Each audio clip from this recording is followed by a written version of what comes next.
Good morning. How's everyone? I heard some great. That's good, because that's what I'm doing very well myself. Anyway, last week I had the opportunity and the privilege, but mostly a blessing, to be away for a week down at the Outer Banks with a group of people mostly from here and some of their other family members and maybe just a few friends in there too. And some of them, of course, I didn't know, but I knew pretty much everybody from here. But it was a great time just to fellowship and have devotionals in the morning and to do those kind of things with a smaller group of people than we have here. And on Sunday morning, we had a big breakfast meal, I think about 8 o'clock. And then we listened to a preacher on a DVD, and I believe he used to be a youth minister here. And so that was really good. And then after that, we had our communion.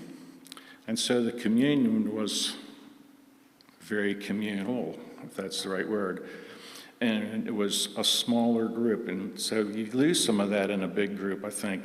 And the fact that it was like that, in that small group, we all took the communion at the same time.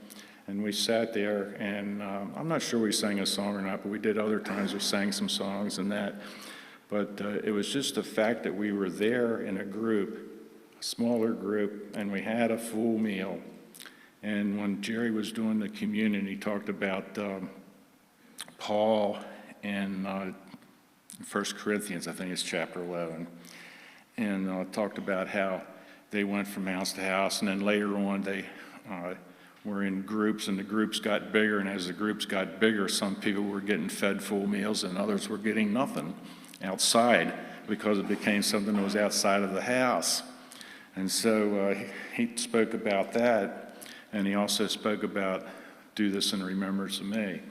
And in the Gospels, in Matthew 26 and in Mark 14, talks about this is my body, this is my blood. And in Luke, he also says, this is my body, and take this in remembrance of me. And so he takes the communion, and after they had eaten a meal, and that's what brought me to say all this, because they had a meal. And then after the meal, he did the communion, and he raised up the bread, and he broke the bread, and he said, take this in remembrance of me. And do the same with the cup. Do this in remembrance of me. And that's what we're doing here today. And somehow in this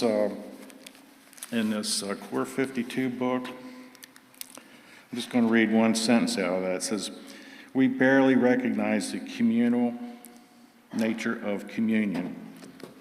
It has become a most individualistic time of the service. Somehow we need to recover the we over me. And so I don't think we really have that problem here, the we over me, the me over we. But it's just the matter that the group is big and we can't sit around here and have a meal. So what a perfect day that we're doing this today, because we're having a meal afterwards, but that's okay too. And so I just want to bring it back to that feeling of the small group.